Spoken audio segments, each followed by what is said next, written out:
নমস্কার বন্ধুগণ, বরাবরের মতন আজকেও চলে এসেছি দারুণ মজাদার হেলদি একটা রেসিপির সাথে। বাই দ্য ওয়ে, আমি কাকলি, বাঙালির পেট পুজো চ্যানেলে তোমাদের সবাইকে স্বাগত জানিয়ে আজকে শুরু করে দিচ্ছি মাশরুম কষা রেসিপি। এই রেসিপিটা বানানো খুবই সহজ, খেতে কিন্তু দারুণ মজার। মাশরুম রান্না করার সময় কি কি সাবধানতা অবলম্বন করতে হবে সমস্ত কিছু আজকে এই ভিডিওতে তোমাদের সামনে শেয়ার করব। সম্পূর্ণ ভিডিওটা তোমরা দেখতে থাকো, তাহলে সমস্ত টিপস তোমরা পেয়ে যাবে। এখানে তোমরা দেখতে পাচ্ছ আমি বেশ কিছু মাশরুম নিয়ে নিয়েছি। মাশরুমগুলো দেখতে কিন্তু ব্যাঙের ছাতার মতন। এগুলো আগেকার দিনে লোকেরা কিন্তু খেত না, বর্ষার সময় হতো মনে করতে এগুলো ব্যাঙের ছাতা। তো এখন এই ব্যাঙের ছাতার মতন মাশরুমগুলো কিন্তু চাষ করা হয়, আর এগুলো খাওয়ার শরীরের পক্ষে খুবই উপকারী। এগুলো খুব সহজ পাচ্ছ এই রেসিপি যদি বানিয়ে খাও, আর একবার খেয়ে দেখবে এই রেসিপিটা খেতে এত টেস্টি হয় যে বলে বোঝানো যাবে না। প্রত্যেকেই ছোট থেকে বড় সবাই কিন্তু ভালোবেসে খাবে, আর প্রত্যেকের জন্য এটা একটা হেলদি রেসিপি। কারণ সুগার, প্রেশার, যার যে রোগ থাক না কেন প্রত্যেকের জন্য এই রেসিপিটা খাওয়া খুবই উপকারী। এখন আমি মাশরুমগুলোকে খুব ভালো করে ধুয়ে নিচ্ছি। তোমরা দেখতে পাচ্ছ এর গায়েতে কিন্তু একটু কালো কালো স্পটও রয়েছে, আর পেছনের দিকটা দেখো খুব পাতলা পাতলা বেশ সরু সরু করে জিরি করে একটা রয়েছে। তো সমস্ত কিছু এইভাবে খুব ভালো করে জল দিয়ে প্রথমে ধুয়ে ফেলতে হবে। বাজার থেকে আনার পর মাশরুমগুলোর প্রথম কাজ হবে ধুয়ে ফেলা। তবে বাজার থেকে যেদিনই মাশরুম নিয়ে আসবে সেদিনই কিন্তু মাশরুমটা রান্না করে ফেলার চেষ্টা করতে হবে। তো আমি দেখো এখানে মাশরুমগুলোকে আমি খুব ভালো করে ধুয়ে নিয়েছি। ধুয়ে নেওয়ার পর এবার যে কাজটা করতে হবে সেটা তোমাদের সামনে শেয়ার করছি। প্রথমেই কিন্তু ভালো করে ধুয়ে নেবে। এই দেখো, দেখতে পাচ্ছ এদিকে কিন্তু কালো কালো রয়েছে। এগুলো কি করে পরিষ্কার করবে সেটাও কিন্তু দেখিয়ে দিচ্ছি। তো মাশরুমগুলোকে এইভাবে নিয়ে এবার চলে যাব নেক্সট স্টেপে। দেখতে কিন্তু খুব সুন্দর, ব্যাঙের ছাতার মতন হলো, বেশ সুন্দর দেখতে, আর খুব সফটি এই মাশরুমগুলো, খুব নরম। এই দেখো যেখানেই আমি প্রেস করছি দেখো কতটা নরম তুলতুলে মাশরুমগুলো। এবারে আমি রান্নার জন্য চলে যাচ্ছি। গ্যাস অন করে গ্যাসের উপর কড়াই বসিয়ে দিয়েছি এবং কড়াই ভেতরে দিয়ে দিয়েছি সমস্ত মাশরুমগুলো সবগুলোকে দিয়ে দেওয়ার পর এর ভেতরে বেশ কিছুটা পরিমাণে জল দিয়ে দেবো। ভালো করে এটা কিন্তু ফোটাতে হবে, কারণ হচ্ছে এই মাশরুমগুলো ভালো করে ফুটিয়ে নিতে হবে। তবে টাটকা মাশরুমগুলোকে ফুটিয়ে নিতে হবে। একদিন যদি রেখে দেওয়া হয় তাহলে পরে কিন্তু এই মাশরুমগুলো কালো হয়ে যাবে।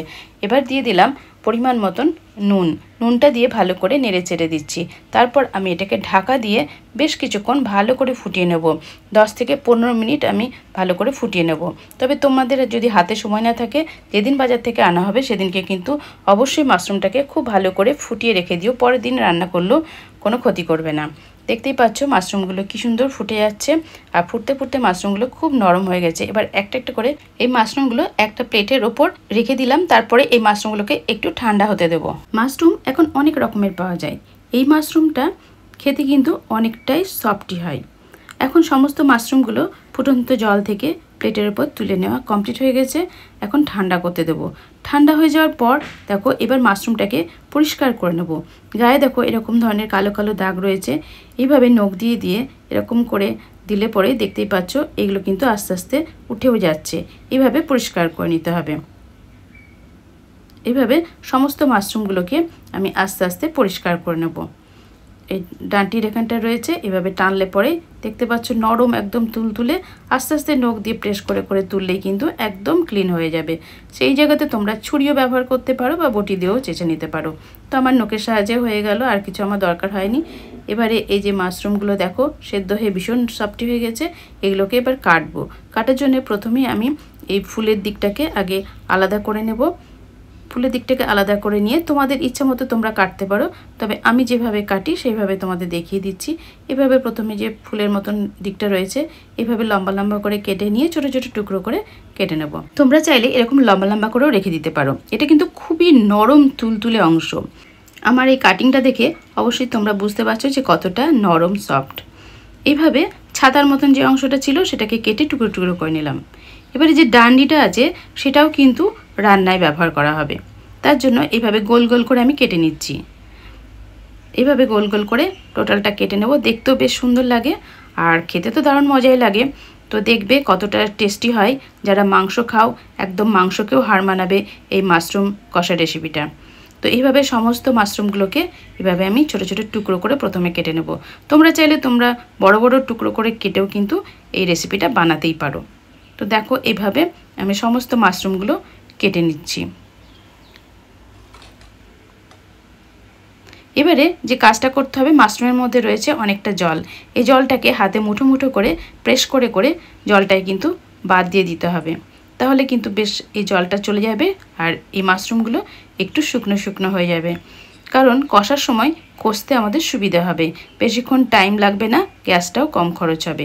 দেখতে পাচ্ছ সমস্ত মাশরুমগুলো আমার সুন্দর করে কেটে নেওয়া কমপ্লিট হয়ে গেছে। এগুলো যেগুলো ডালের দিকের মতন ছিল সেই দিকগুলো বেশ গোল গোল করে কেটে নিয়েছি। তো এর থেকে এবারে জলগুলোকে আস্তে আস্তে মাশরুমের ভেতর থেকে ফেলে দিতে হবে। অবশ্যই এই কাজটা করতে হবে, তা নাহলে পরে কিন্তু এই রান্নাটা করতে অনেকটা সময় লেগে যাবে। ওই জন্য আমি সমস্ত মাশরুমগুলো কেটে নেওয়ার পর ভালো করে মুঠো মুঠো করে জলগুলোকে ফেলে দিচ্ছি। এবারে আমি একটা প্লেটে সেই মাশরুমগুলো রেখে দিলাম। তারপরে চলে যাব নেক্সট স্টেপে। এবারে গ্যাস অন করে গ্যাসের উপরে কড়াই বসিয়ে দিয়েছি, কড়াইতে দিয়ে দিয়েছি 2 চামচ পরিমাণে সর্ষের তেল। সর্ষের তেলের মধ্যে এখন আমি কাঁচা লঙ্কা কুচিয়ে রাখাটা দিয়ে দিচ্ছি। এটাকে একটু নেড়ে চেড়ে নেব, বেশ সুন্দর গন্ধ আসবে। তখন আমি এই পেঁয়াজ কুচিয়ে রেখেছি, দুটো এখানে পেঁয়াজকে লম্বা লম্বা করে কুচিয়ে রেখেছি, সেই লম্বা লম্বা করে কুচনো পেঁয়াজটা আমি এই তেলের মধ্যে দিয়ে দিলাম। এবারে এই পেঁয়াজটাকে একটু হালকা করে কষে নেব, তবে একদম লাল করে ফ্রাই করার কোনো দরকার নেই।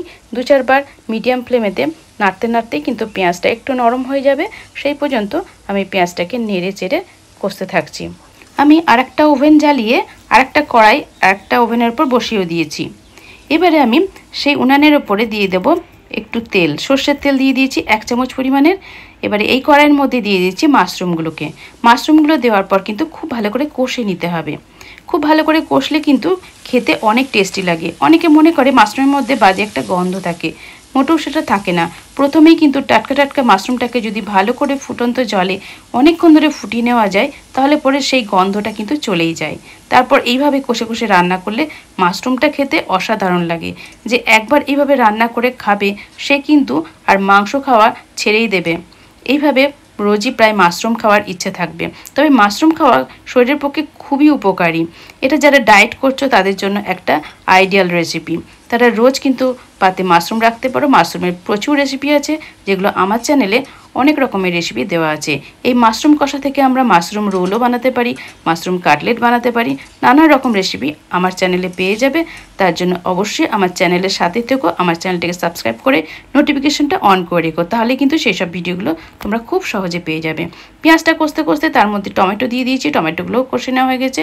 এখন আমি দিয়ে দিচ্ছি আদা রসুন বাটা আর কাঁচা লঙ্কা বাটা।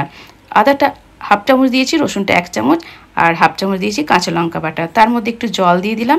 এবারে এই পেঁয়াজ, রসুন, আদা এই মশলাগুলোকে আস্তে আস্তে লো ফ্লেমেতে একটু ভালো করে কষে নেব। এদিকেও কষা হচ্ছে আর ওইদিকেও কিন্তু আমি মাশরুমটা কষছি। দুটো কাজ একসাথে করলে পরে আমার টাইমটা কম লাগছে রান্নাটা করতে, সেই জন্য আমি দুটো ওভেনে কিন্তু দুটো কড়াই বসিয়ে দুই দিকে কিন্তু রান্না করছি। এবার দেখো কিছু মশলা নিয়ে নিয়েছি। এর মধ্যে রয়েছে হলুদ, জিরে গুঁড়ো, ধনে গুঁড়ো আর কাশ্মীরি লাল লঙ্কার গুঁড়ো। এখানে জিরে গুঁড়োর পরিমাণটা যা নিয়েছি তার থেকে ডবল নিয়েছি ধনে গুঁড়ো। 1 চামচ জিরে গুঁড়ো আর 2 চামচ ধনে গুঁড়ো। অল্প একটু জল দিয়ে দিলাম। জল দিয়ে এবার সমস্ত মশলাগুলোকে খুব ভালো করে কষে নিতে হবে। এই সময় মশলাটা কষাটা খুব প্রয়োজন, কারণ একটুখানি ভালো করে না কষলে মাশরুমটা খেতে কিন্তু মোটেও ভালো লাগবে না। তাই গ্যাসের ফ্লেমকে কমিয়ে দিয়ে আস্তে আস্তে এই মশলাটাকে কষতে থাকছি। আর এদিকে মাশরুমটাও কিন্তু আমি কষতে থাকছি। দেখতেই পাচ্ছ মাশরুমটা কষতে কষতে মাশরুমের কালারটা কিন্তু চেঞ্জ হয়ে গেছে। বেশ সুন্দর হয়ে মাশরুমটা কষা হচ্ছে। মাশরুম কষার সময় কড়াইয়ের তলায় কিন্তু লাগে না। এদিকে একটা বাটিতে গরম জল বসিয়ে দিয়েছি, কারণ যখন মাশরুমে জল দেব এই গরম জলটা ব্যবহার করতে হবে। এখন মশলাটা কষে নেওয়া খুব ভালো মতন কমপ্লিট হয়ে গেছে। আস্তে আস্তে তেল ছেড়ে দিয়েছিল মশলা থেকে। এই সময় আমি মাশরুমগুলোকে এর ভেতরে দিয়ে দিলাম। তারপরেও কিন্তু ভালো করে নেড়ে চেড়ে দিচ্ছি। খুব সুন্দর করে নেড়ে চেড়ে দিতে হবে, সমস্ত মশলাগুলো যেন খুব ভালো মতন মিশে যায়। তারপরে আমি এবারে গ্যাসের ফ্লেমটাকে একটু বাড়িয়ে দিলাম। এই সময় দিয়ে দিয়েছি স্বাদ মতন নুন আর 1 চামচ চিনি আর দেব জল। যে গরম জলটা করে রেখেছি সেই গরম জলটা আমি এখন মাশরুমের মধ্যে দিয়ে দিলাম। এবারে খুব ভালো করে একটু নেড়ে চেড়ে দিতে হবে। তবে আমি জলের পরিমাণটা অল্পই দিয়েছি, তোমরা চাইলে জলের পরিমাণটা বেশি দিতে পারো।